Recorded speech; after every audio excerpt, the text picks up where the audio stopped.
When five notorious bikers confronted a lone woman at Riverside Diner, they thought they'd found an easy target. Instead, they encountered a Force Recon Marine captain who would not only transform their lives but change an entire community.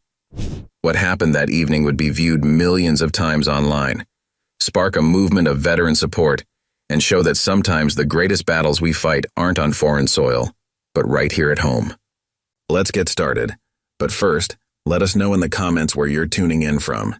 If you enjoyed today's story, don't forget to subscribe because tomorrow's story will be even more epic. Sarah Mitchell sipped her coffee at her usual corner booth in Riverside Diner, savoring the quiet evening atmosphere. The small purple heart pin on her denim jacket caught the fading sunlight through the window, the only visible sign of her 3 tours in Afghanistan. At 35, her athletic frame carried the quiet confidence of someone who had seen more combat than most, though nothing in her relaxed posture suggested she was anything more than another customer enjoying a peaceful dinner. "Here's your usual, Sarah," Betty said, refilling her coffee cup. The veteran waitress had been serving at Riverside for over 2 decades, and she'd grown fond of her quiet, regular customer. "How are things at the Veterans Center?" "Making progress, Betty. Got 3 new vets starting computer training today. It's good to see them finding their way back." "You do good work there, honey. Though I still can't believe you never mentioned being a Marine captain all these years. Some things are better left quiet. Besides, that part of my life is behind me now." The diner's bell chimed as the door swung open. Instead of the usual evening crowd of families and tired workers, 5 members of the Steel Vipers motorcycle gang swaggered in. Their leather cuts bore patches that spoke of trouble, and their leader, a hulking man known as Razor, carried himself with the aggressive confidence of someone used to intimidating others. Well, what do we have here?" Razor's voice carried across the diner. "Looks like we found ourselves a real friendly place." Sarah watched their reflection in the window, her tactical mind automatically assessing the situation. Razor stood about 6'2", probably 240 pounds. His second in command, a wiry man with a snake tattoo crawling up his neck, kept his right hand near his vest pocket. The other 3 spread out across the diner, their boots heavy on the linoleum floor. "Hey, sweetheart," one of the bikers called out to a young waitress, deliberately knocking over a glass of water. "Looks like you got a mess to clean up." The waitress, barely 20, kept her eyes down as she gathered plates with trembling hands. A mother with 2 small children at a nearby booth began quietly gathering her things, trying not to draw attention. "Oh, what's wrong with the kid?" Razor laughed, turning toward the sound of a child's whimper. "Maybe Mama needs some company to cheer her up.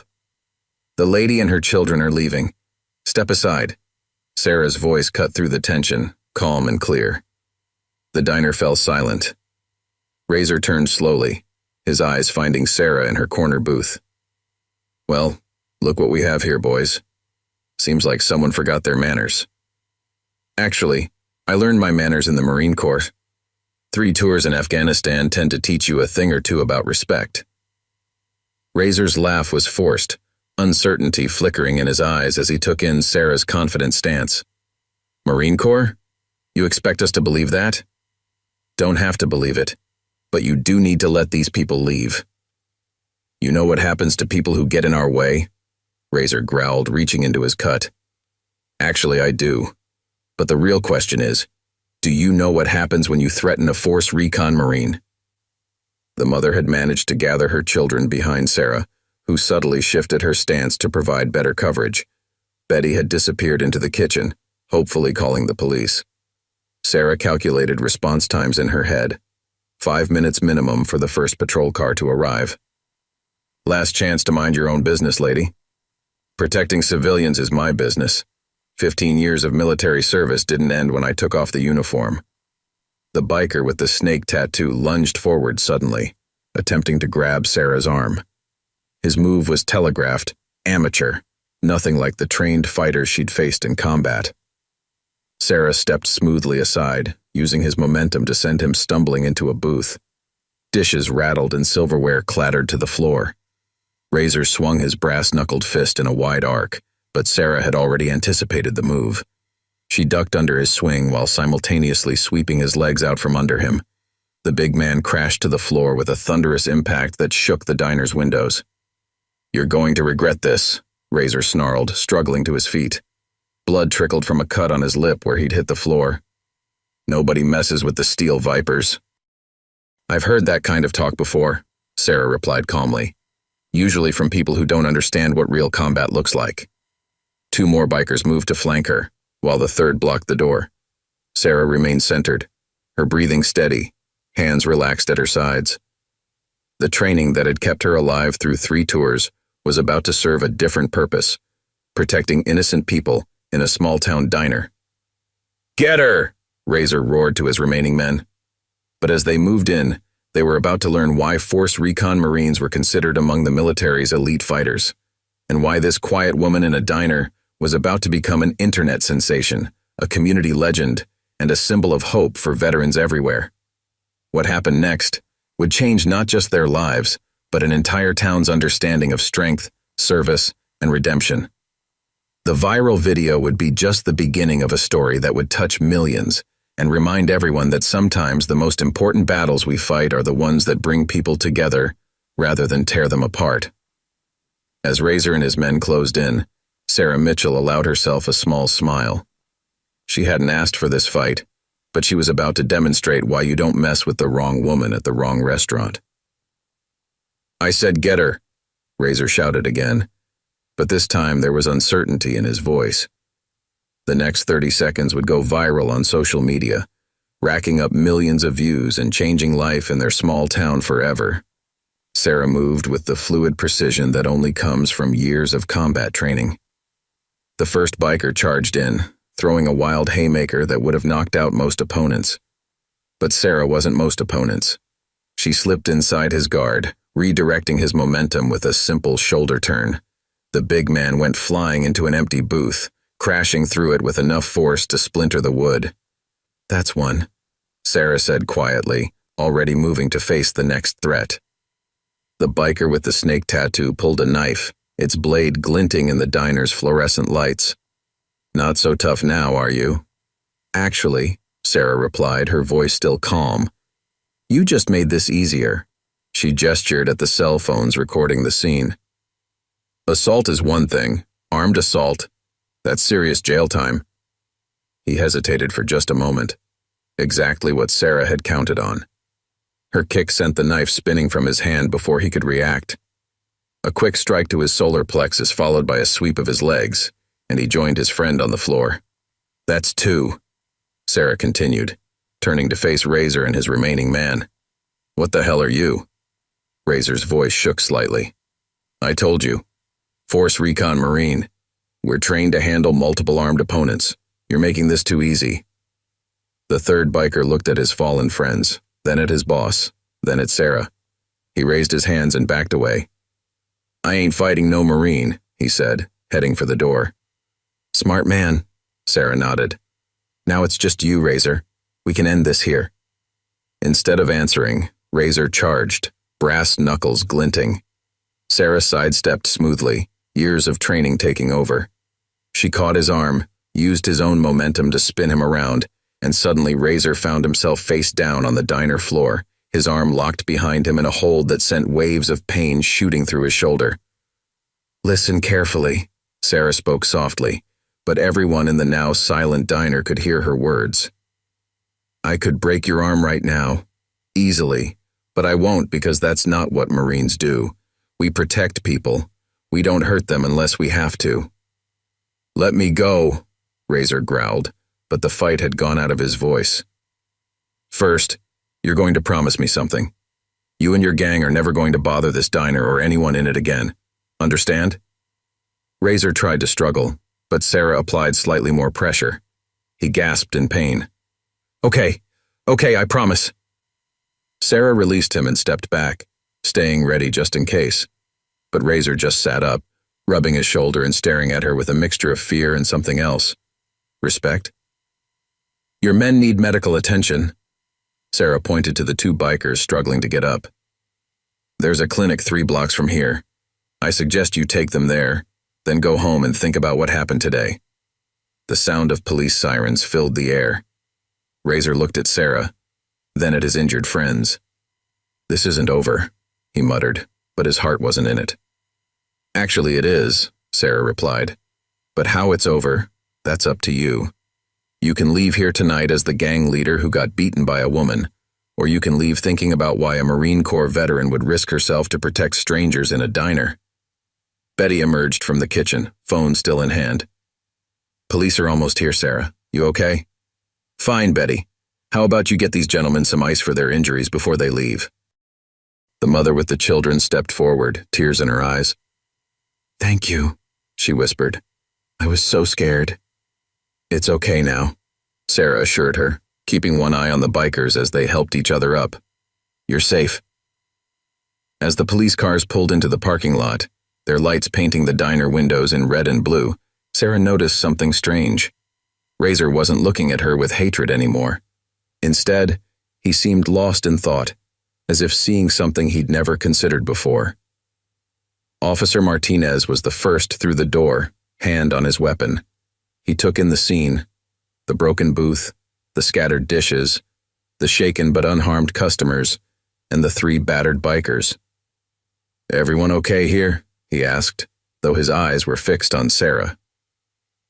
"Just a small disagreement about proper diner etiquette," Sarah replied. "I think these gentlemen were just leaving."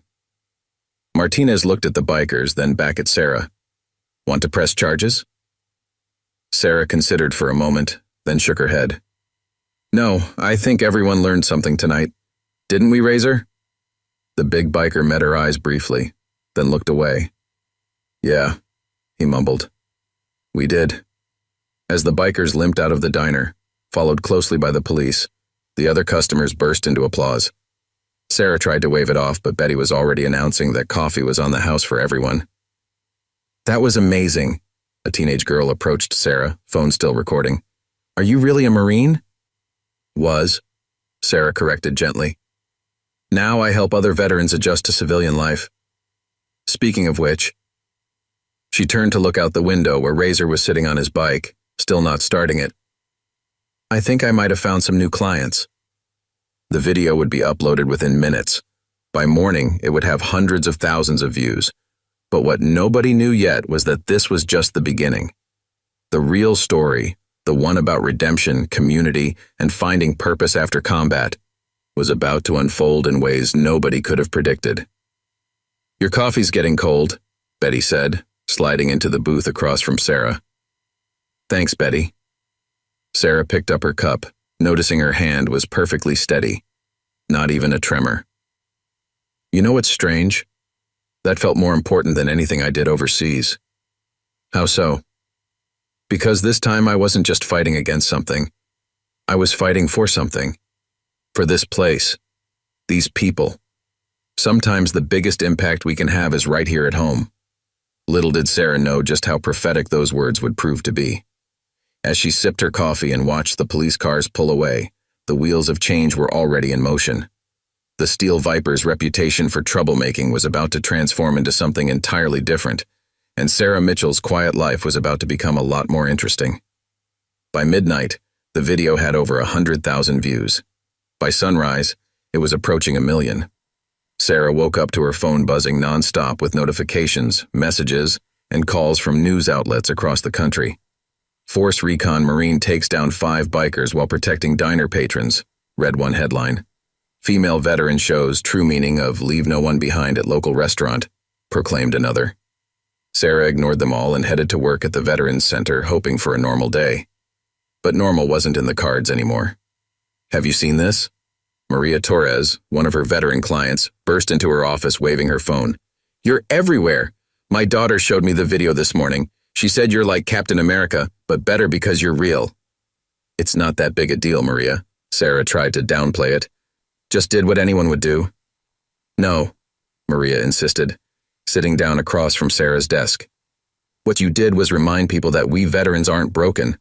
We're still warriors, still protectors. Do you know how many women veterans have been sharing this? You've given us a voice."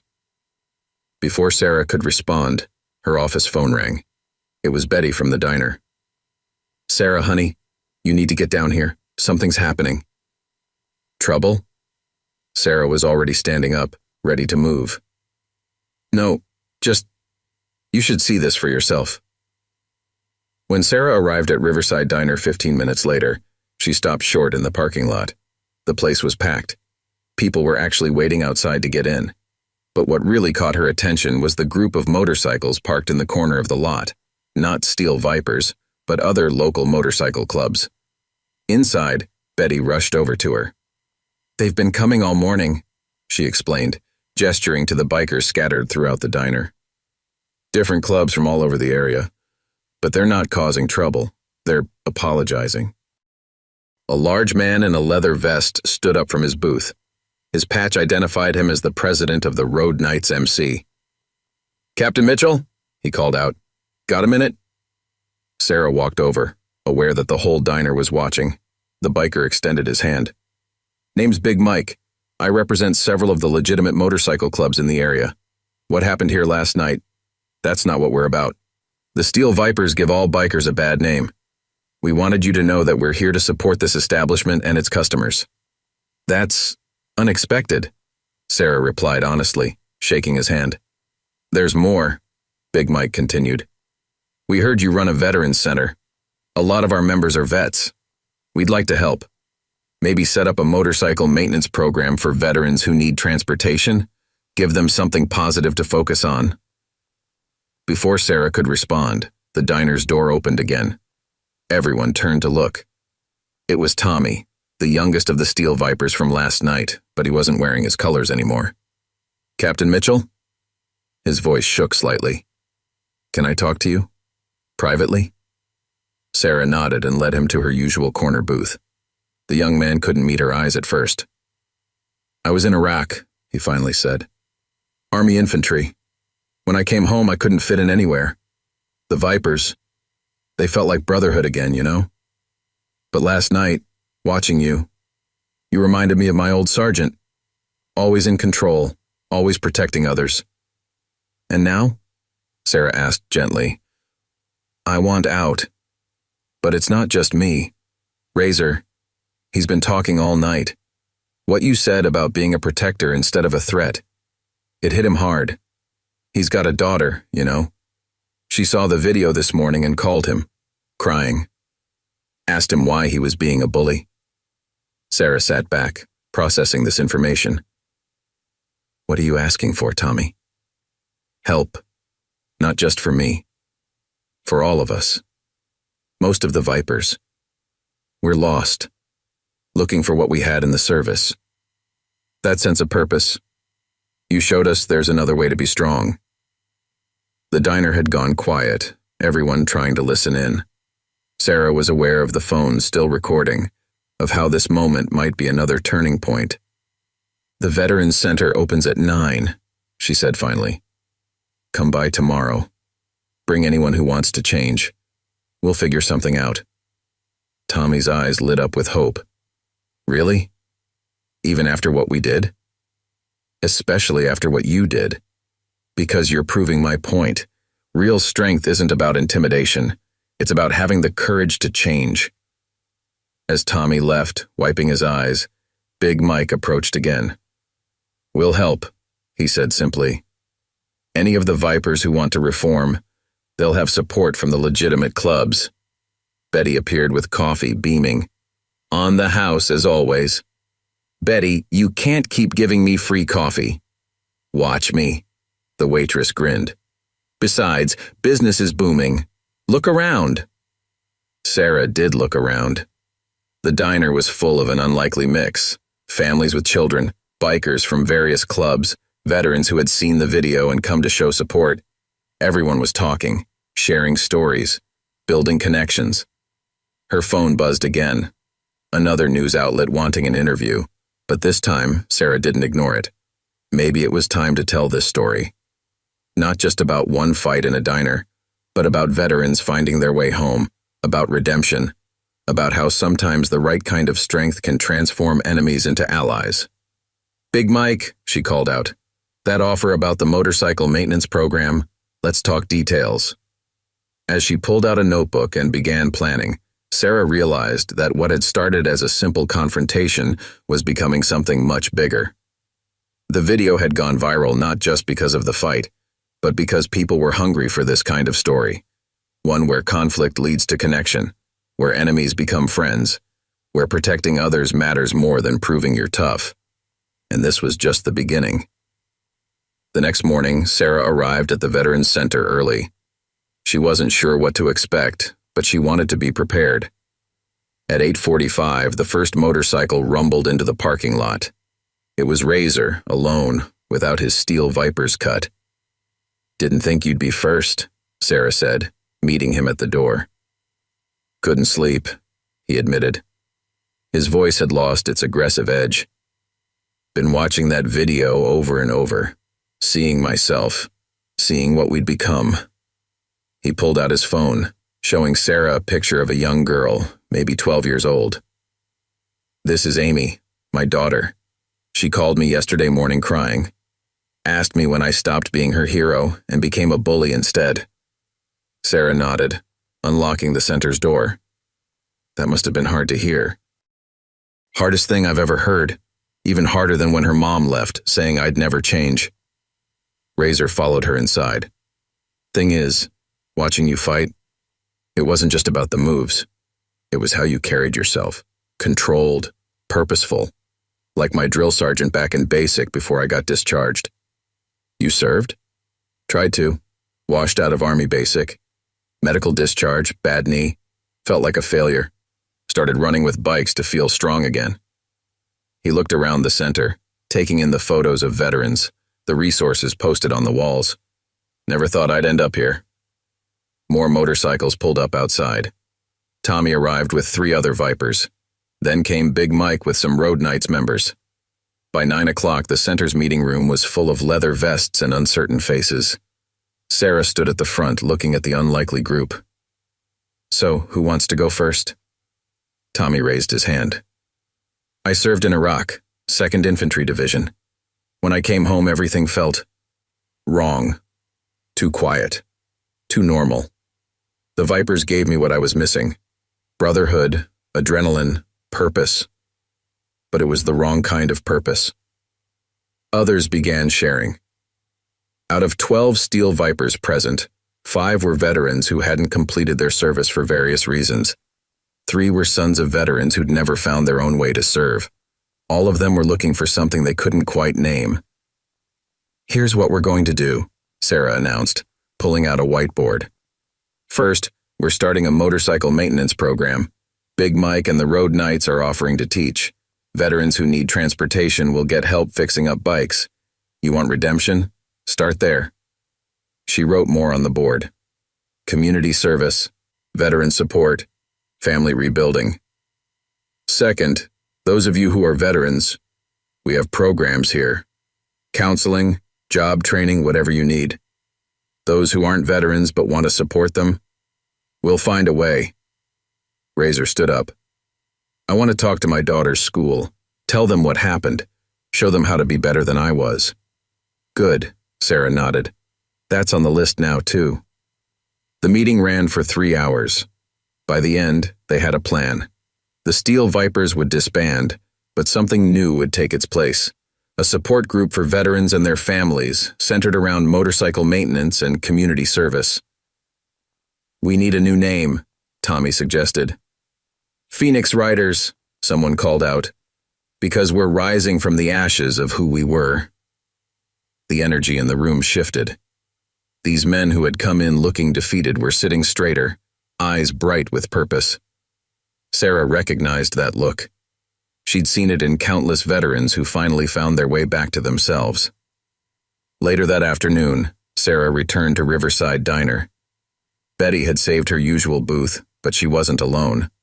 Maria from the Veterans Center was waiting with her. "Heard about this morning," Maria said as Sarah sat down. "Word spreading fast. You know what this means, right? That I'll never have a quiet cup of coffee again?" "No," Maria laughed. "It means we're seeing something new, something important. When that video went viral, everyone focused on the fight. But the real story is what's happening now." Betty brought coffee without being asked. The diner's becoming quite the spot, she reported. Veterans, bikers, families, all mixing together. Had some Phoenix riders in here for lunch. They helped an elderly couple change a flat tire in the parking lot. Sarah's phone buzzed. It was a message from Razor. Amy wants to meet you. Says she wants to learn how to be strong the right way, like her dad is learning. As Sarah typed a reply, she thought about how much had changed in just 2 days. The viral video had captured a few minutes of action, but the real transformation was happening now, in quiet moments and small choices. We're going to need a bigger veterans center, Maria mused, watching more motorcycles pull into the diner's parking lot. Word's getting out. Veterans from other towns are calling, asking if we can help start something similar there. One step at a time, Sarah cautioned, but she was smiling. Let's make sure this works here first. Through the window, she watched as Tommy helped an older veteran off his motorcycle, treating the man's walker with the same respect he once showed his rifle. Nearby, 2 former Vipers were teaching a young veteran's wife how to check her motorcycle's oil. You know what's really changing? Betty asked, sliding into the booth with them. It's not just about veterans finding their way. It's about everyone remembering what community really means. Sarah nodded, thinking about Razor and his daughter, about Tommy rediscovering his warrior spirit in a positive way, about how a moment of confrontation had opened the door to connection. Sometimes, she said, the strongest thing you can do is show others how to be strong. A week after the diner incident, Sarah stood in the Veterans Center parking lot, watching an incredible transformation unfold. What had once been an empty space was now filled with motorcycles, toolboxes, and people working together with purpose. All right, Mrs. Chen, try starting it now, Tommy called out from beneath a restored Harley. The elderly veteran's widow turned the key, and the engine roared to life. Her face lit up with joy. It was her late husband's bike, untouched since his passing 3 years ago. Jack would be so happy, she whispered, tears in her eyes. He always wanted me to learn to ride it. Razor, who now insisted on being called by his real name, Robert, was supervising 3 other Phoenix riders as they taught basic maintenance to a group of young veterans. His daughter Amy sat nearby, doing her homework and occasionally looking up at her father with unmistakable pride. Hey, Captain Mitchell, Robert waved Sarah over. Need your help with something important. Sarah joined him at a makeshift desk they'd set up under a canopy. Spread across it were drawings, plans, and a list of names. What's this? Remember Mrs. Chen's story about her husband's bike? Got me thinking. How many other veteran families out there have bikes sitting in garages collecting dust? Memories just waiting to be brought back to life? Sarah looked at the list. These are all local veterans' families? And active duty, too. We've identified 38 bikes in the county that belong to veterans who've passed or are deployed. We want to restore them all, free of charge, get them running for the families, teach them how to maintain them. That's ambitious, Sarah said, but she was already seeing the potential. There's more, Robert continued. Amy came up with the idea. For the deployed service members' families, we want to offer free maintenance and riding lessons while their loved ones are away. Give them support, something to focus on. Show them they're not alone. A commotion at the entrance drew their attention. Big Mike was leading a group of Road Knights members in, followed by representatives from 3 other legitimate motorcycle clubs. Each bike was loaded with tools and equipment. Heard you folks could use some help. Big Mike grinned. We've got certified mechanics in every club. Time to put those skills to good use. Sarah watched as the parking lot transformed into an organized workshop. Veterans helping veterans, former troublemakers teaching safety courses, families finding new connections through shared memories of their loved ones. Maria appeared at her side. Local news is here. They want to talk about Operation Phoenix Rising. Operation what now? That's what the kids came up with. Maria gestured to where Amy and several other children were painting a banner. They're calling it a revival of veteran legacy through motorcycle restoration. Pretty sophisticated for middle schoolers. The news crew captured something remarkable that day. Not just people fixing motorcycles, but a community healing itself. They interviewed Mrs. Chen, who spoke about feeling close to her husband again. They filmed Amy proudly explaining how her father and his friends were real heroes now, helping other heroes' families. But the most powerful moment came when Tommy led a group of Phoenix riders in presenting a restored bike to a deployed Marine's pregnant wife. "Your husband's bike is ready for when he comes home," Tommy told her. "And until then, we'll teach you everything you need to know about it. You're part of our family now." Later that evening, Sarah returned to Riverside Diner, exhausted but content. Betty didn't even ask, just brought her coffee and sat down across from her. "Saw the news," Betty smiled. "Those men, they're different now. Robert was in here for lunch with Amy. Paid for a veteran's meal without telling him. Just left a note saying, 'Welcome home, brother.'" Sarah nodded. It's like they finally found what they were looking for all along. Not power over others, but the power to help others. "Speaking of help," Betty lowered her voice. "Heard about the trouble at Murphy's bar last night?" Sarah tensed. "No, what happened?" "A bunch of out-of-town bikers started harassing customers. Before the police could even respond, 6 Phoenix riders showed up. You know what they did?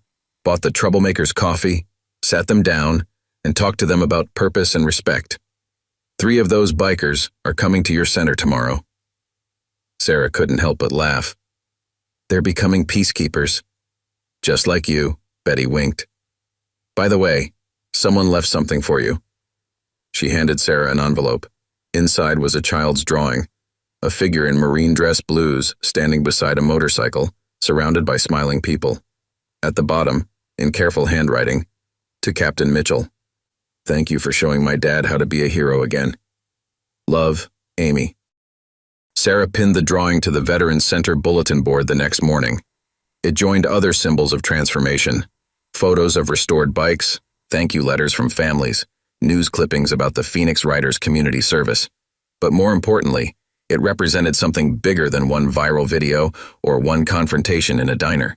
It showed how a single moment of standing up for what's right could spark a movement of positive change. As Sarah looked out her office window at the busy parking lot, where former enemies now worked side by side helping others, she realized that sometimes the greatest victories don't end with surrender, but with everyone rising together. The success of Operation Phoenix Rising caught attention far beyond their small town. 1 month after the diner incident, Sarah found herself facing a new challenge: expansion. Veterans centers from 3 neighboring states were calling, wanting to know how to start their own Phoenix Riders programs. "We've got a situation," Robert announced, walking into Sarah's office early Monday morning. He wasn't alone. With him was a man Sarah recognized from national news, Senator James Harrison, a decorated combat veteran himself. "Captain Mitchell," the senator extended his hand, "your program has caught the attention of the Veterans Affairs Committee. We're interested in turning this into a national initiative." Sarah gestured for them to sit. "That's unexpected." "Is it?" The senator pulled out his phone. "The original video has over 50 million views now, but it's what came after that got my attention. You've turned former troublemakers into community leaders. You've given veteran families new purpose. You've created a model that works." Robert spoke up. "We've been getting calls from motorcycle clubs all over the country. They want to reform, want to help veterans like we're doing, but we need structure, resources." "That's where I come in," Senator Harrison explained. "I'm proposing a bill to fund veteran motorcycle restoration programs nationwide based on your Phoenix Riders model, but we need you to help set it up."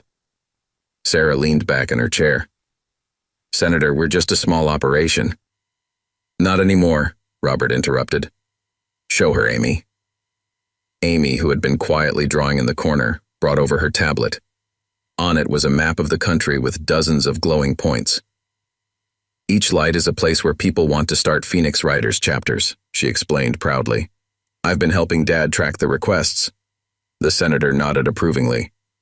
"This could be revolutionary for veteran support services, combining motorcycle culture with veteran outreach. It speaks to a demographic we've struggled to reach."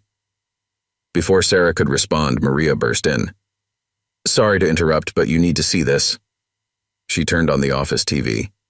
A national morning show was running a segment titled, "From Confrontation to Community, the Phoenix Riders Revolution." The screen showed clips from their recent bike restoration event, interviews with veteran families, and scenes of former gang members teaching motorcycle safety to kids. "This isn't just about bikes anymore," Maria said. "It's about showing people there's always a path to redemption, always a way to serve." The senator stood up.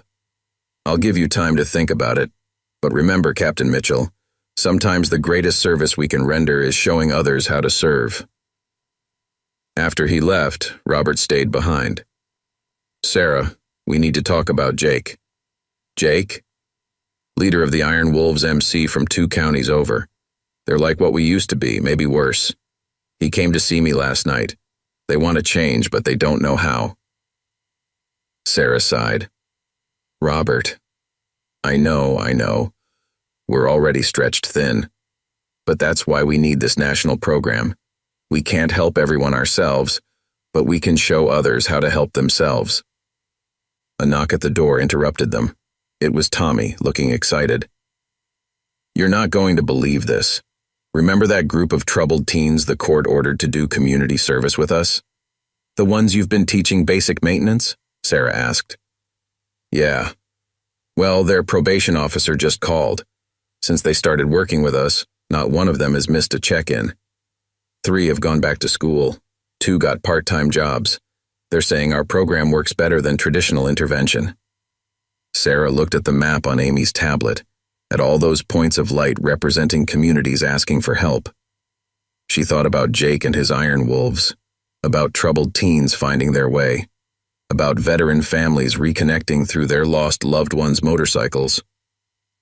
"Robert," she said finally, "get Jake on the phone. Tell him to bring his leadership here tomorrow. And Amy?" "Yes, Captain Mitchell?" "Think you can help me prepare a presentation for the senator? We're going to need to show exactly how this program can work on a national scale." Amy's face lit up. "Already on it. Dad and I have been making flowcharts and everything." Just then, Betty arrived from the diner with coffee and news. "You'll never guess who just showed up at Riverside. 3 members of the old Steel Vipers who left town before all this started. They saw the morning show and drove back from Texas. They're waiting to talk to you." Sarah looked around her office. At Robert, once her opponent, now one of her strongest allies. At Amy, whose father's transformation had inspired her to dream of helping others.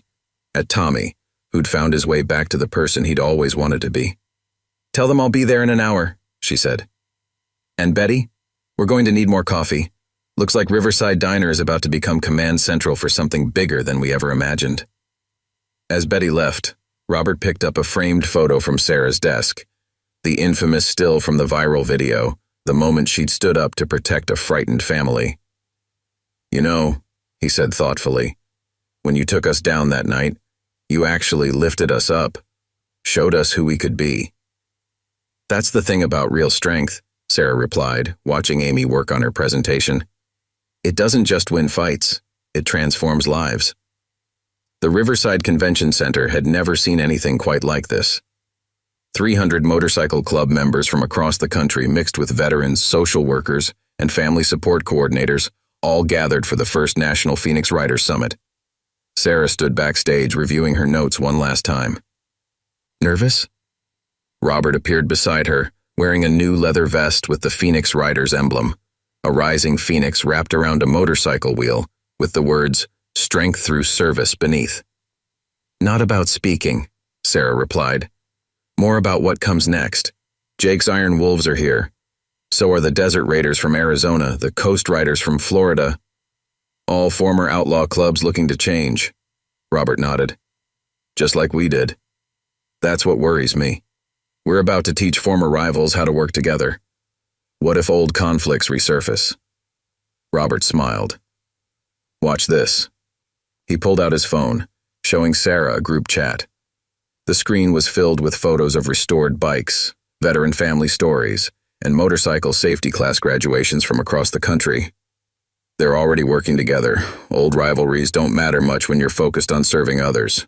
Senator Harrison stepped up to the podium. "Ladies and gentlemen, Please welcome the woman who started it all, Captain Sarah Mitchell." The applause was thunderous. Sarah walked out, taking in the scene. In the front row, Amy sat with a group of other kids, all children of former gang members, all wearing Junior Phoenix Riders t-shirts they designed themselves. Behind them, Jake and his Iron Wolves sat next to their former rivals, sharing notes about veteran outreach programs. 2 months ago, Sarah began, I stood up in a diner because it was the right thing to do. I never expected that moment to lead to this. But looking around this room, I see something remarkable. I see former enemies becoming allies. I see troubled pasts transforming into promising futures. She gestured to the screen behind her where photos began to cycle through. In just 8 weeks, Phoenix Riders chapters have restored over 200 veteran-owned motorcycles. We've provided transportation to 83 veterans in need. Our youth mentorship program has helped 47 at-risk teens find better paths. The next slides showed before and after photos of motorcycle clubs. But the most important restoration isn't happening to motorcycles. It's happening to people. Former rival clubs are now working together. Men who once threatened communities are now protecting them. Suddenly, the convention center doors burst open. A group of bikers in unfamiliar colors strode in. The room tensed, but Sarah continued speaking. Like our friends from the Carolina Knights, who just arrived. They rode all night to be here because they heard about what we're doing. Welcome, brothers. You're right on time to hear about Phase 2. The tension dissolved as quickly as it had appeared. The newcomers found seats, welcomed by those around them. Phase 2 is about more than just bikes, Sarah continued. It's about creating a national support network. Every Phoenix Riders chapter will be paired with a veterans center. We're not just fixing motorcycles, we're rebuilding lives, reconnecting families, restoring purpose. She motioned to Tommy, who wheeled out a motorcycle covered by a tarp. This bike belonged to Marine Sergeant David Chen. When he passed, his widow couldn't bear to touch it. Today, thanks to our program, not only is the bike restored, but Mrs. Chen has become one of our riding instructors for military spouses. Mrs. Chen herself walked out to thunderous applause, wearing her own Phoenix Riders vest. The elderly woman beamed as she started the perfectly restored motorcycle, its engine purring like new. This is what we're about, Sarah raised her voice over the applause. Not just remembering fallen heroes, but keeping their legacy alive through service to others. The presentation continued with detailed plans for expansion, training programs, and community integration. But the most powerful moment came during the Q&A, when a young biker from the Carolina Knights stood up. I got a confession to make. His voice shook. We didn't ride all night just to attend. We came because yesterday we were supposed to have a territory war with another club. But then someone showed us the video of what happened in that diner, and what came after. We threw down our weapons and rode here instead. We want to learn how to be better. Sarah looked at Robert, who nodded. Then you're in the right place, she replied, because every person in this room has a similar story. We're not here to judge your past. We're here to help build your future. The summit continued with breakout sessions led by veteran Phoenix Riders. Robert taught conflict resolution. Tommy ran a workshop on youth mentorship. Mrs. Chen shared her experience connecting with military families. Later that evening, as the sun set over the convention center parking lot filled with motorcycles from across the country, Sarah stood with Betty, watching it all unfold.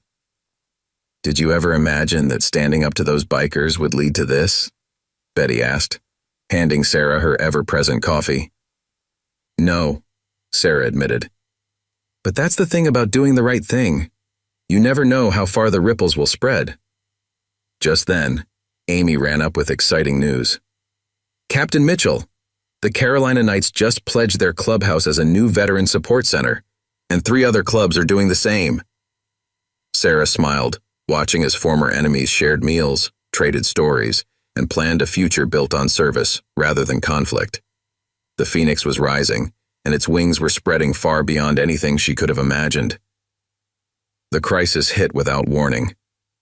3 months after the national summit, Sarah's phone lit up at 2 a.m. with an urgent call from Jake, the former Iron Wolves leader.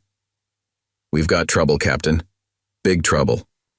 Remember those outlaw clubs we warned you about? The ones who refuse to change? They're making their move. Sarah sat up in bed, instantly alert. What kind of move? They're targeting Phoenix Riders chapters. 3 of our bike restoration centers got vandalized last night. They're calling us traitors, saying we've gone soft. But that's not the worst part. What is? They're threatening the veteran families we help. Left warning messages at Mrs. Chen's house. She's scared, Sarah. We all are.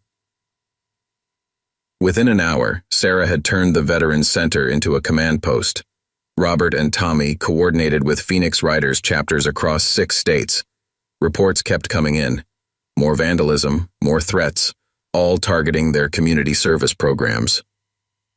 They're trying to force us back to our old ways, Robert growled, marking another incident on their map. Want to prove we're still just thugs deep down. Then we prove them wrong, Sarah replied firmly. Get every chapter leader on video conference. Now. As screens lit up around the room, showing concerned faces from across the country, Sarah saw the true strength of what they'd built. Former rivals united, ready to protect what they'd created. Listen up. Sarah's voice carried the authority of her Marine days. This is exactly the test we've trained for. They expect us to retaliate with violence, to prove them right about us. Instead, we're going to show them what the Phoenix Riders really stand for. She laid out the plan. Every restoration center would remain open, but with increased security. Veteran families would have 24-hour protection, not from weapons, but from the constant presence of Phoenix Riders members doing what they did best, building community. Mrs. Chen's house was vandalized, Sarah continued. Tomorrow morning, I want 50 bikes in her driveway, riders fixing her fence, cleaning her yard, teaching motorcycle maintenance to the neighborhood kids. Show them that for every act of destruction, we respond with twice as much creation. Tommy spoke up. The troubled teens in our program are scared. Some of their old gang contacts are pressuring them to choose sides. Then we give them something better to choose, Sarah answered. Launch Operation Legacy ahead of schedule.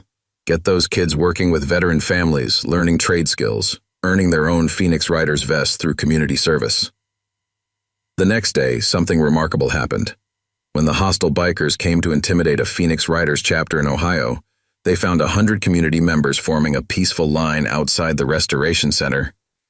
Veterans, families, reformed bikers, and local business owners, all wearing Phoenix Riders support shirts. In Florida, when they tried to threaten a veteran's widow, they found her garage turned into a community gathering spot, with Phoenix Riders teaching motorcycle safety to neighborhood children, while others repaired bikes for disabled veterans. But the real turning point came at Riverside Diner. Betty called Sarah in a panic. A group of outlaw bikers had shown up looking for trouble. By the time Sarah arrived, she found Robert already there, sitting with the hostile bikers, showing them pictures of his daughter Amy teaching other kids about motorcycle maintenance. You think we went soft? Robert was saying. Let me tell you about real strength. Last week, I helped a Marine's widow restart her husband's bike for the first time since he died in Afghanistan. Watched her teach their son how to check the oil, just like his dad used to. That took more courage than any fight I've ever been in. Sarah watched from the doorway as the outlaw bikers listened, their expressions changing from scorn to curiosity. One of them, a younger man with fresh prison tattoos, spoke up. But what about brotherhood? Loyalty? Look around, Sarah stepped forward. This is true brotherhood. Phoenix Riders from 20 states offered to ride here tonight to protect this diner. Not to fight, to serve, to show what loyalty really means. Over the next few hours, more arrived, not to confront the outlaws, but to show them a different path. Tommy brought some of his teen mentees, who proudly demonstrated their mechanical skills. Mrs. Chen arrived with cookies and stories about how the Phoenix Riders had helped her heal from her loss. By midnight, 3 of the outlaw bikers had turned in their colors, asking how they could join the Phoenix Riders program. By dawn, their entire chapter was sitting in Sarah's office, filling out Veteran Support Center volunteer forms. You know what really changed their minds? Robert told Sarah later. It wasn't fear of our numbers. It wasn't even seeing all the good we do. It was realizing they could be part of something bigger than themselves. The crisis had become a catalyst. Over the next week, chapters that had been targeted responded by expanding their community programs. Every act of vandalism was met with a new restoration project. Every threat was answered with an invitation to join their cause. "You were right," Jake told Sarah during an emergency leadership meeting.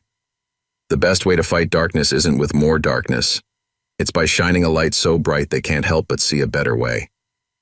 As Sarah watched the sun rise over the Veterans Center, now protected by a peaceful vigil of Phoenix Riders and community members, she realized that sometimes the greatest victories come not from defeating your enemies, but from showing them they never had to be enemies at all. Today in Washington, an extraordinary scene unfolded on the National Mall, the news anchor reported. Over 10,000 motorcycles, led by Captain Sarah Mitchell and the Phoenix Riders, gathered for what they're calling the Restoration Rally, but this is no ordinary motorcycle event. Sarah watched the coverage from Riverside Diner, surrounded by the original group that had started it all. The television showed aerial shots of motorcycles arranged to form a massive Phoenix design visible from above. What began as a confrontation in a small-town diner has evolved into one of the most successful veteran support programs in recent history, the reporter continued.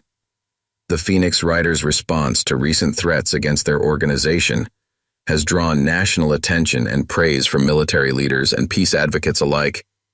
"Turn it up," Betty called, bringing more coffee to their increasingly crowded corner booth.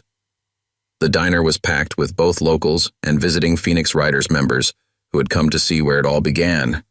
The screen showed Senator Harrison speaking from the Capitol steps. The Phoenix Riders model represents a revolutionary approach to veteran support and community transformation. Today, I'm proud to announce bipartisan support for the Veterans Restoration and Community Integration Act, which will provide federal funding for similar programs nationwide. Robert's daughter Amy, now sporting her own junior Phoenix Riders vest covered in merit badges for community service, bounced excitedly in her seat. "Dad, they're showing your speech next." Sure enough, the coverage cut to Robert standing at the National Mall podium, looking nothing like the intimidating gang leader he'd been just months ago. "We used to think strength meant making others fear us," he was saying. "Captain Mitchell showed us that real strength is using your power to lift others up. Every bike we restore, every veteran we help, every kid we mentor, that's not just community service. That's warrior spirit in action." The diner erupted in cheers as the coverage showed Tommy leading a demonstration of their youth mentorship program. Troubled teens working alongside veterans, learning skills while finding purpose. But perhaps most remarkable, the reporter continued, is how the Phoenix Riders handled the recent threats to their organization. Instead of retaliation, they responded with an expansion of their community programs, turning potential enemies into allies. Sarah's phone buzzed with a message from Jake. "You seeing this? Just got word. 3 more outlaw clubs requesting meetings. They want to learn about the Phoenix program." Maria, who had been quietly taking notes beside Sarah, spoke up. "You know what's really amazing? The numbers just came in. Since the crisis, veteran suicide rates in communities with Phoenix Riders chapters have dropped by 23%. We're actually saving lives." The news coverage shifted to Mrs. Chen, interviewed in her garage-turned-community center. "These people, they didn't just fix my husband's motorcycle," she said, wiping tears. "They helped me turn my loss into a way to help others. Now I teach other military spouses and widows. We heal together." A new segment began, showing the transformation of former gang clubhouses into veteran support centers. The reporter interviewed reformed members working alongside the veterans they once intimidated. "Look at this," Tommy pointed to his phone, showing Sarah a social media trend. #Phoenix Effect was trending, with people sharing stories of how the program had changed their communities. "National headquarters just called," Robert added. "Police departments across the country are reporting decreased gang activity in areas where Phoenix Riders chapters have opened. They're calling it the positive peer pressure effect." Sarah took it all in, the crowded diner, the national coverage, the messages pouring in from around the country. She thought back to that evening when she'd stood up to protect a frightened family, never imagining where it would lead. "You know what's funny?" she said to Betty, who had finally taken a break to sit with them. "Everyone keeps talking about how we changed these bikers, but the truth is, we just showed them who they could be if someone believed in them." "Speaking of belief," Betty grinned, "wait until you see what's coming." The diner's door opened, and in walked a group Sarah never expected, her old Force Recon unit, led by her former commanding officer. They were followed by representatives from every major veterans organization in the country. "Captain Mitchell," her old CO smiled, "we need to talk about taking the Phoenix program global. Turns out other countries have veterans and troubled bikers too." As the diner filled with more voices, more stories, more plans for the future, Sarah realized that what had started as a single stand against bullying had become something far more powerful. A movement that proved the strongest forces for change aren't the ones that tear things down, but the ones that build people up. Betty brought another round of coffee for everyone, then paused by Sarah's chair. "You know, honey, when you first started coming here, you were trying to leave the warrior life behind. Instead, you showed us all what being a warrior really means." Sarah watched as Amy taught some visiting kids about motorcycle safety, while their parents, former rivals from different clubs, shared stories and plans for new community projects. "Sometimes," she replied, "the hardest battles we fight are the ones that end in peace." The transition to international expansion began in the most unexpected way. Sarah was on a video call with a Phoenix Riders chapter in California when an unusual request came through from the British Royal Marines. "They're calling it Operation Global Phoenix," Robert explained, pulling up emails on the Veterans Center's main screen. "Military units from 12 countries want to adapt our program, but that's not even the surprising part." "What is?" Sarah asked, though she had a feeling she knew what was coming. "Motorcycle clubs. Not just American ones anymore. We're getting requests from groups in Europe, Asia, Australia. They've all seen what happened here." The first test case came from Japan. A group of former Bosozoku riders, members of Japanese motorcycle gangs, had reached out after seeing the Phoenix Riders story go viral on social media. They wanted to work with local veterans and transform their clubs into community support organizations. "But how do we adapt our model to different cultures?" Tommy wondered during the planning meeting. "What works in small-town America might not work in Tokyo." Sarah thought about it for a moment. "Then we let them show us how it should work. We provide the framework. They build it their way." Within weeks, Sarah found herself on a video call with Kenji, a former Bosozoku leader turned community organizer. His group had already started working with Japanese self-defense force veterans, combining motorcycle restoration with traditional Japanese values of honor and service. "We call ourselves the Rising Sun Riders," Kenji explained through an interpreter. "Your Phoenix story showed us how to keep our brotherhood while finding a better purpose." The adaptations were fascinating. In Britain, former outlaw bike clubs worked with Royal Marine veterans to create heritage riders, restoring classic British motorcycles while helping veterans transition to civilian life. In Australia, the program incorporated long-distance outback rides as therapy for PTSD veterans.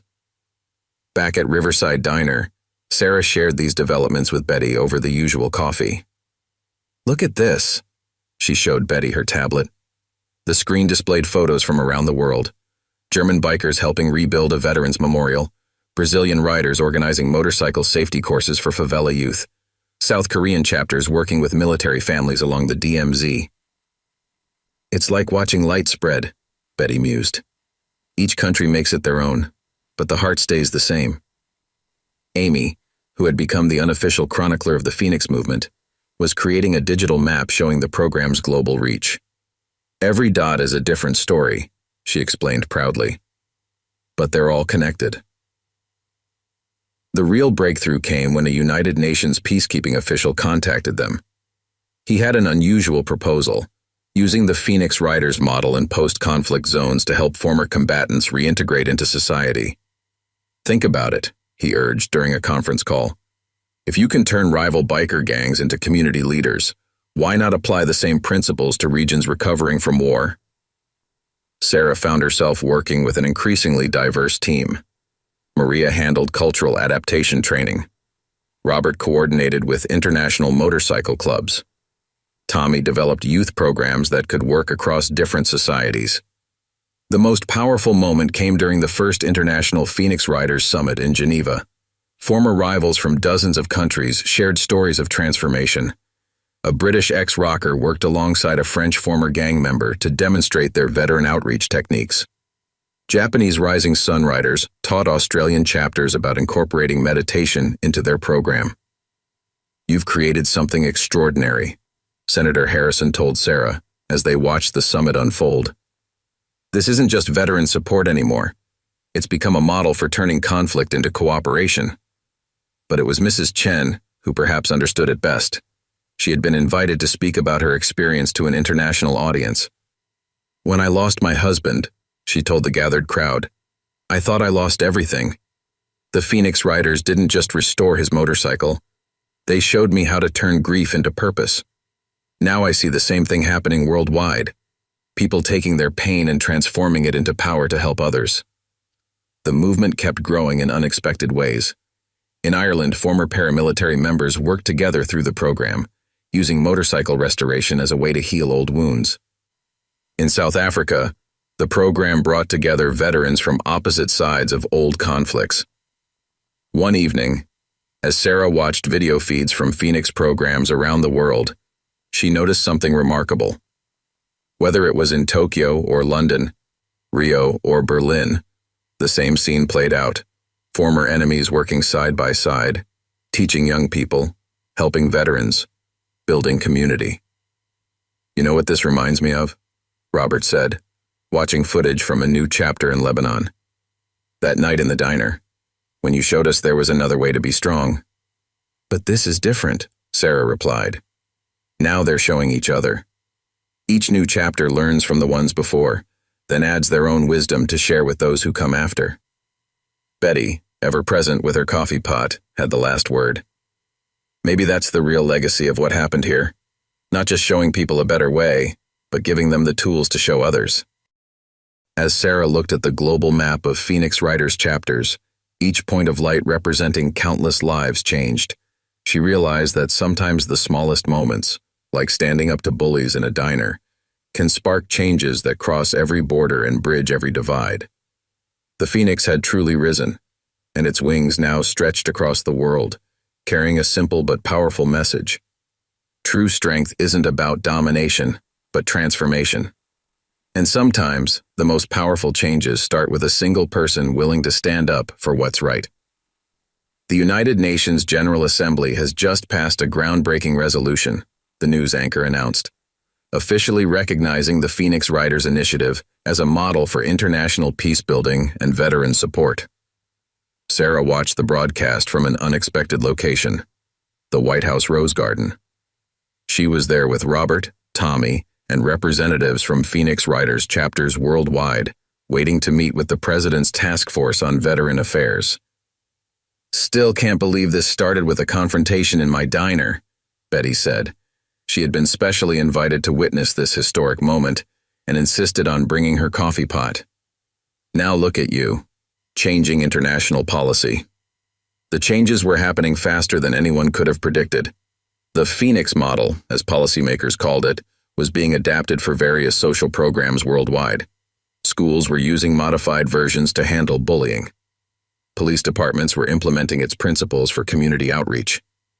Captain Mitchell, a senior advisor, approached, tablet in hand.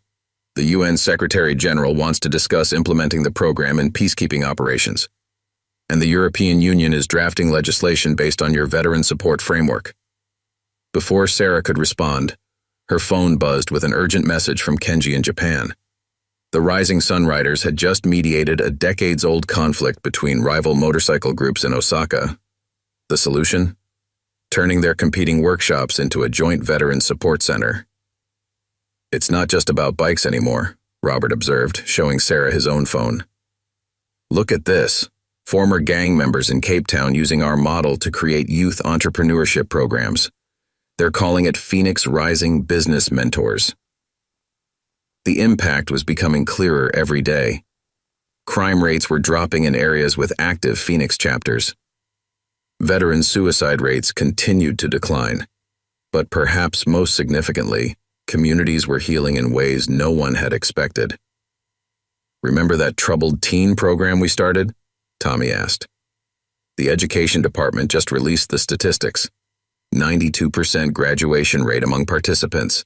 They're calling it the highest success rate of any intervention program in the country. Amy, now heading the Phoenix Riders Youth Leadership Council, had her own news.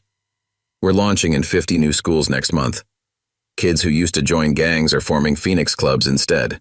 They're learning motorcycle maintenance, sure, but they're also learning about service, leadership, and community." The president's speech that day acknowledged something remarkable. "The Phoenix Riders have shown us that the solution to many of our social problems isn't more enforcement. It's more engagement. When we give people a way to be strong by helping others, they choose that path." Later that evening, back at Riverside Diner, Sarah met with an unusual group, policy experts from around the world, all seeking to understand the program's success. "The remarkable thing," a Norwegian sociologist explained, "is how the model adapts to different cultures while maintaining its core principles. In Oslo, former criminal motorcycle clubs are now running the city's largest youth mentorship program." A Brazilian community organizer added, "In Rio's favelas, ex-gang members who joined Phoenix Riders have become more effective at preventing violence than any police initiative. They understand the community because they're part of it." Sarah listened as more stories poured in. In Northern Ireland, Phoenix chapters were bridging old sectarian divides. In Israel and Palestine, joint Phoenix Riders programs were creating neutral spaces where people from both sides could work together. "But how do you ensure it maintains its integrity as it grows?" a policy advisor asked. "How do you prevent it from losing its way?" Sarah smiled and pointed to the diner's window. Outside, Robert was teaching a group of kids basic motorcycle maintenance while their parents, a mix of veterans, former gang members, and community leaders, shared coffee and conversation.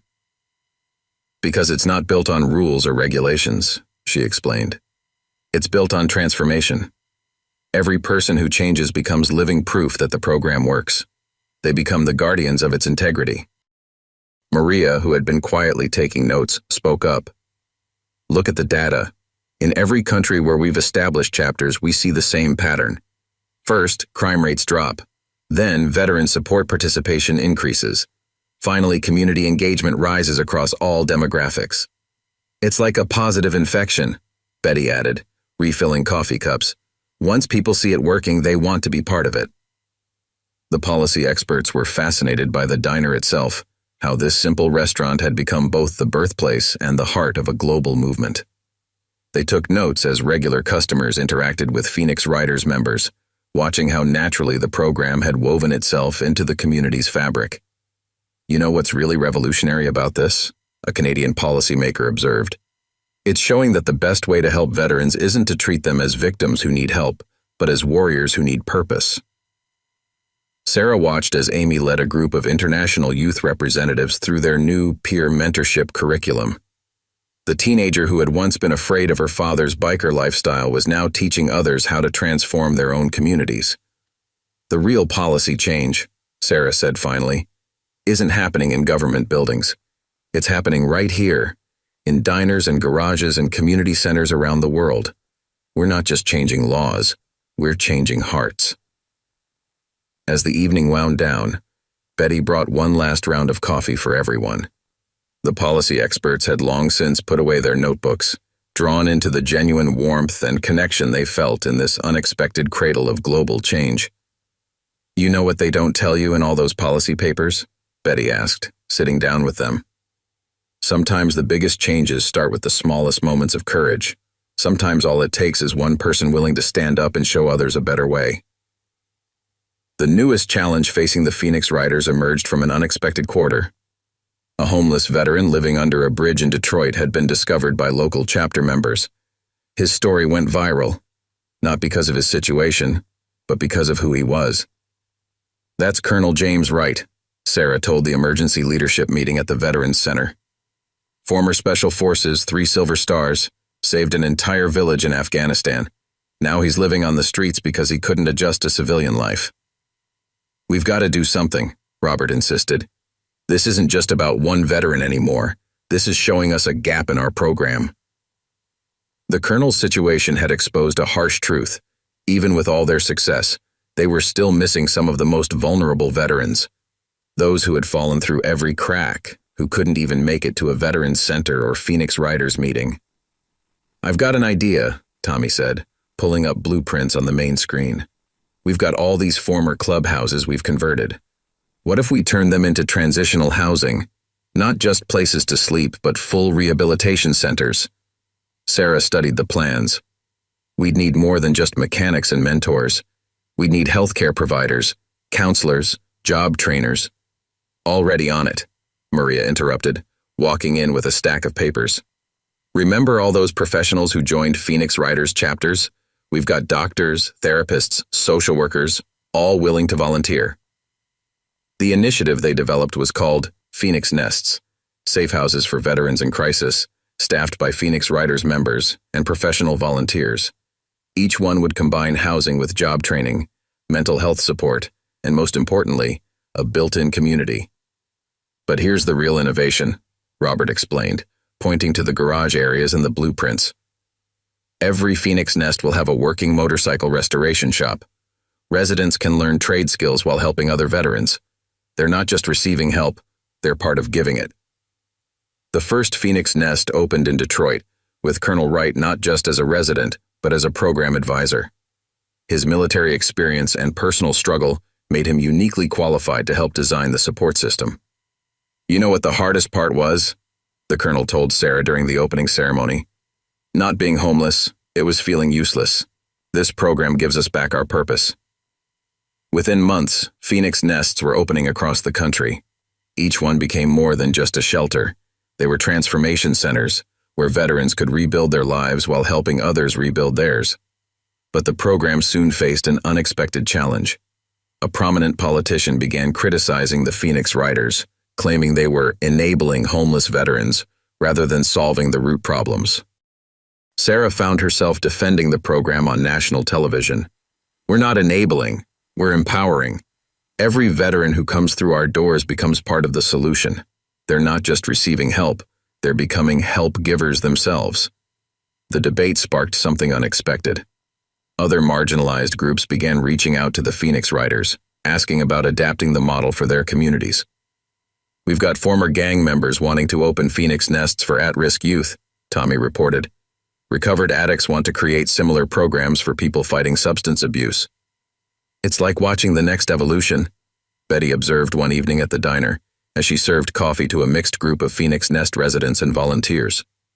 You started by helping bikers become community servants. Now you're helping everyone find their way to serve. The impact was undeniable. Phoenix Nest residents weren't just getting off the streets, they were becoming community leaders.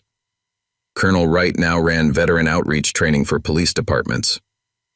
Other graduates were opening small businesses, mentoring youth, and running support programs.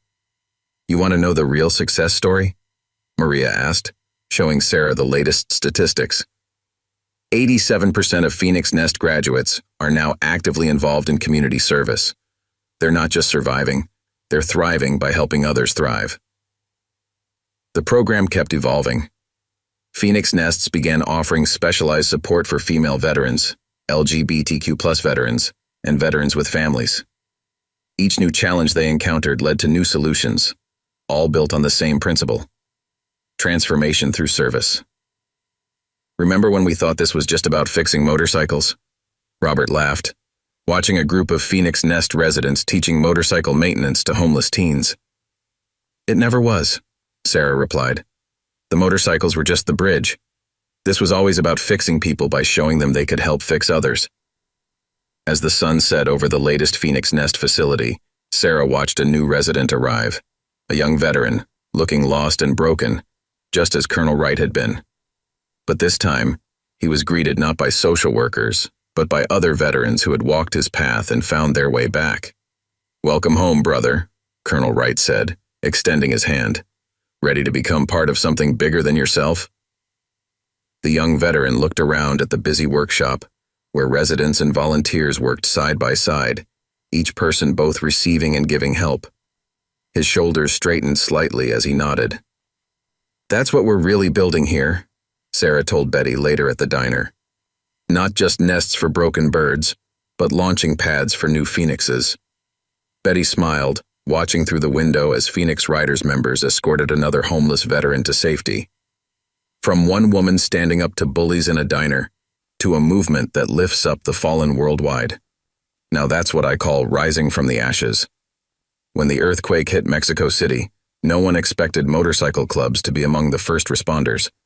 But within hours, Phoenix Riders chapters from across the Americas were mobilizing.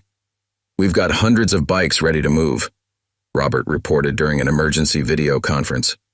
"Phoenix chapters from Texas to Panama are converging. They can get into areas where bigger vehicles can't reach." Sarah watched the operations map as hundreds of dots moved toward Mexico City. Each one represented a Phoenix Rider, many of them veterans with disaster response training, all of them ready to help. "This is what we trained for," Tommy added, coordinating with international chapters. "Remember those emergency response drills we started doing? They're about to pay off." The first images from Mexico City showed something remarkable. Columns of motorcycles, each bearing the Phoenix Riders emblem, weaving through debris-choked streets carrying medical supplies, water, and emergency equipment. Former gang members who once terrorized communities were now risking their lives to save them. "Look at this," Maria called out, pointing to her screen. The Rising Sun Riders from Japan had deployed their specialized rescue teams, bringing expertise from their own earthquake experiences. British Heritage Riders were coordinating with Royal Marine veteran units to establish emergency communications. But it was the local transformation that proved most powerful. Mexican motorcycle clubs that had once been rivals were now working together under the Phoenix banner, their knowledge of local streets and communities proving invaluable. "We're getting requests from other disaster zones," Sarah told the emergency response team. "Hurricane in the Philippines, floods in Bangladesh, wildfires in Australia. Everyone wants to know if we can replicate this response model." "Why not?" Robert asked. "We've got chapters worldwide now, each one trained in emergency response, each one ready to serve." The Mexico City operation became a template. Phoenix Riders developed into a unique kind of disaster response force, mobile, agile, and deeply connected to local communities. Their motorcycle skills allowed them to reach places larger organizations couldn't, while their community connections helped them understand where help was needed most. Back at Riverside Diner, Betty kept the coffee flowing as Sarah coordinated with international teams. The diner had become an unofficial command center, its walls now covered with maps and emergency response plans. "Just heard from Kenji," Tommy announced, rushing in. "Rising Sun Riders are developing a new emergency response training program. They want to teach other chapters their earthquake rescue techniques." Sarah nodded, studying reports from Mexico City. Phoenix Riders weren't just delivering supplies. They were transforming the way communities responded to disaster. Former rivals worked together, gang members became community heroes, and the motorcycle clubs once feared by neighborhoods were now their strongest protectors. "Captain Mitchell," a FEMA official called on the video link, "We need to talk about integrating the Phoenix response model into our standard protocols. What you're doing, it's revolutionary." But the real breakthrough came from an unexpected source. A former cartel member in Mexico City, watching Phoenix Riders help his community, approached a local chapter. "We have bikes," he said. "We know these streets. Teach us how to help instead of harm." Within weeks, similar requests were coming in from troubled regions worldwide. Groups that had once been part of the problem wanted to become part of the solution. "It's expanding beyond anything we imagined," Maria observed, showing Sarah the latest data. Phoenix chapters are becoming first responders in their communities, not just for disasters, but for any crisis. The transformation was particularly visible in how communities responded to Phoenix Riders now. Where once people had locked their doors at the sound of motorcycles, they now came out to greet them, knowing these riders brought help, not fear. Remember when we thought standing up to bullies in a diner was a big deal? Betty asked, watching Phoenix Riders load supplies for their next mission. It still was, Sarah replied. Because that's what we're still doing, just on a bigger scale. Standing up to bigger bullies, disaster, poverty, hopelessness. The Mexico City operation concluded with an unexpected ceremony. Local officials presented Phoenix Riders with the city's highest civilian honor. But what moved Sarah most was watching former rival gang members ride together under the Phoenix emblem, their old conflicts forgotten in the shared mission of helping others. "You've shown us something important," the Mexico City mayor said during the ceremony, "that the same spirit that once made people feared can be transformed into a force that makes them heroes." As Sarah watched Phoenix Riders from dozens of countries working together, she realized they'd created something unprecedented, a global rapid response force born from the very group society once considered its biggest problems. "You know what really changed?" Robert asked, standing beside her. "We stopped seeing ourselves as part of the chaos and started seeing ourselves as part of the solution." The evening news showed Phoenix Riders helping rebuild homes in Mexico City, former enemies working side by side, each wearing the emblem of the rising Phoenix. But now that Phoenix meant something more, it represented not just personal transformation, but the power to transform disaster into hope, conflict into cooperation, and fear into protection. "Next time," Sarah told her international response team, "we'll be even better prepared, because that's what Phoenixes do. They don't just rise from ashes, they help others rise too." The call came from the United Nations Peacekeeping Office. In a conflict zone halfway across the world, two warring factions had requested something unprecedented. They wanted Phoenix Riders to mediate their peace talks. "They've seen what we did with rival gangs and motorcycle clubs," Sarah explained to her leadership team. "Now they want to apply those same principles to actual warfare." "But we're not diplomats," Tommy protested. "We're just people who learned how to turn enemies into allies," Robert finished. "Maybe that's exactly what they need." The situation was in a region torn by decades of ethnic conflict. Both sides had seen videos of how Phoenix Riders transformed rival bike gangs into cooperative forces during the Mexico City disaster response.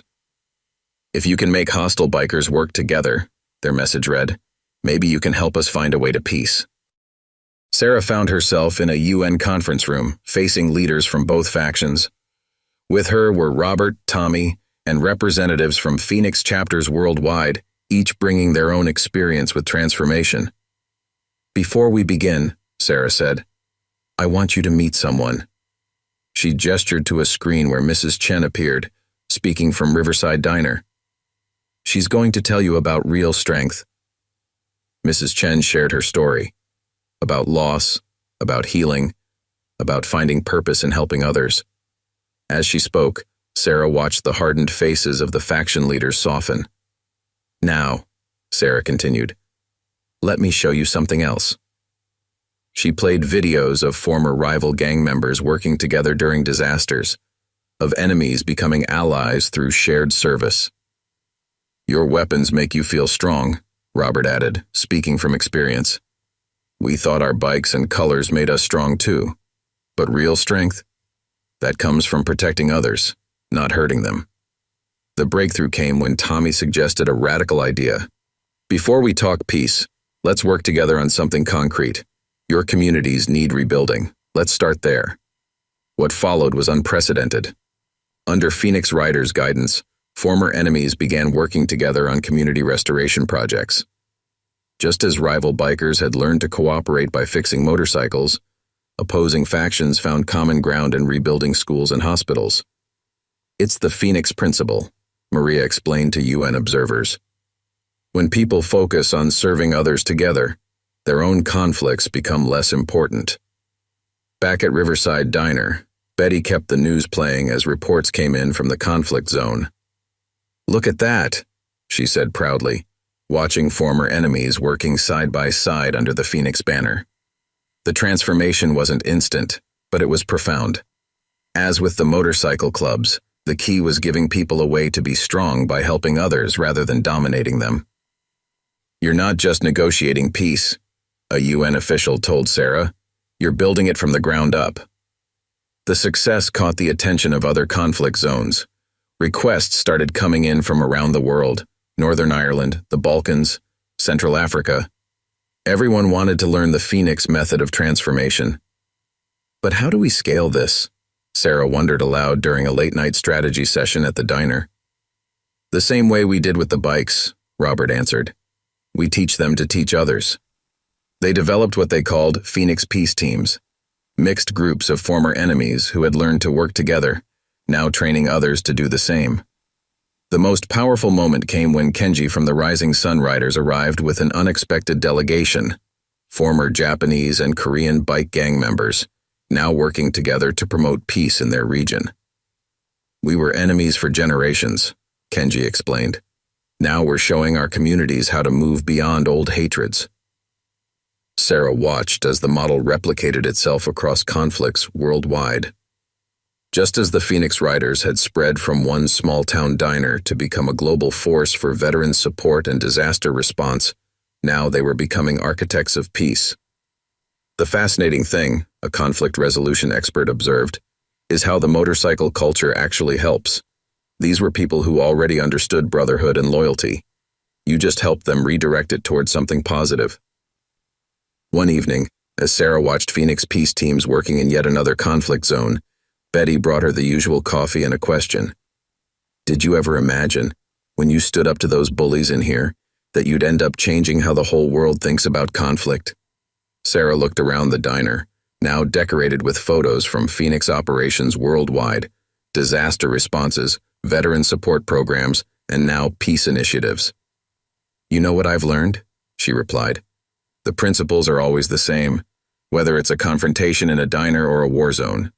Show people a better way to be strong, give them a chance to help others, and watch transformation happen.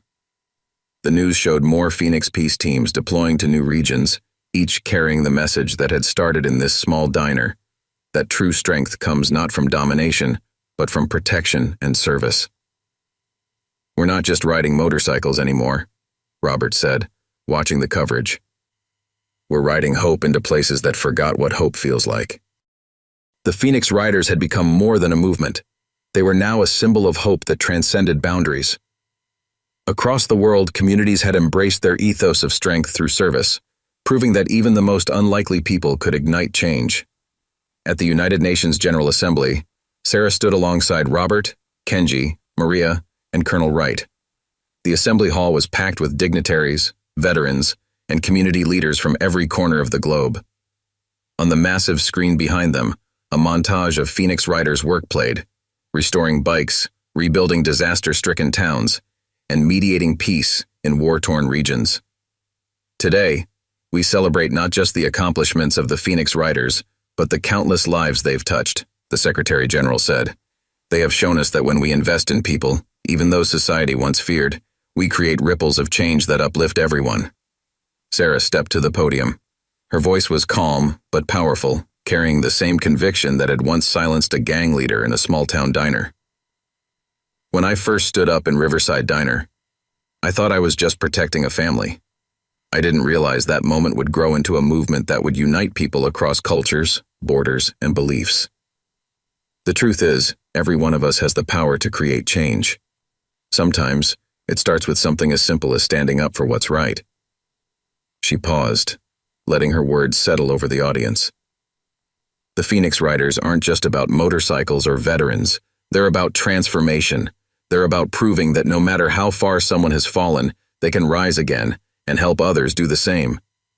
The assembly erupted into applause, but Sarah's work wasn't done. She met with global leaders, sharing the blueprint for the Phoenix model, now adapted into education systems, disaster responses, and reconciliation programs. Each new chapter carried the same spark that had ignited in that diner years ago. Back in Riverside Diner, life had returned to its familiar rhythm, almost. Betty poured coffee for a group of local Phoenix Riders, their patches gleaming with pride. On the wall, a world map showed pins marking every active chapter, each representing thousands of lives transformed. Sarah sat in her usual booth, her notebook open. Across from her, Amy worked on a design for the next Phoenix Riders Summit, now an annual event. "What's the theme this year?" Sarah asked. Amy grinned. "Rising together." Betty approached with a fresh pot of coffee. "You know, honey, people keep asking me if I ever thought my little diner would be the birthplace of a global movement."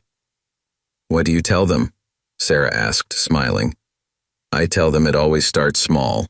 A diner, a cup of coffee, one person brave enough to stand up. Then the world changes." Through the window, Sarah saw a new group of riders arrive, some young, some old, but all wearing the same emblem of the rising phoenix.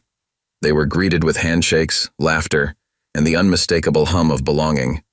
As the sun set over the small town, its warm glow reflected on the diner's windows. Sarah closed her notebook, watching as the next generation of Phoenix riders prepared to carry the legacy forward. "Betty," she said, raising her cup, "to rising together." "To rising together," Betty echoed, her smile as bright as the Phoenix emblem on Sarah's jacket. And so, the story of the Phoenix Riders continued, not just as a tale of transformation, but as a living testament to the power of standing up, lifting others, and proving that, together, we can rise from any ashes.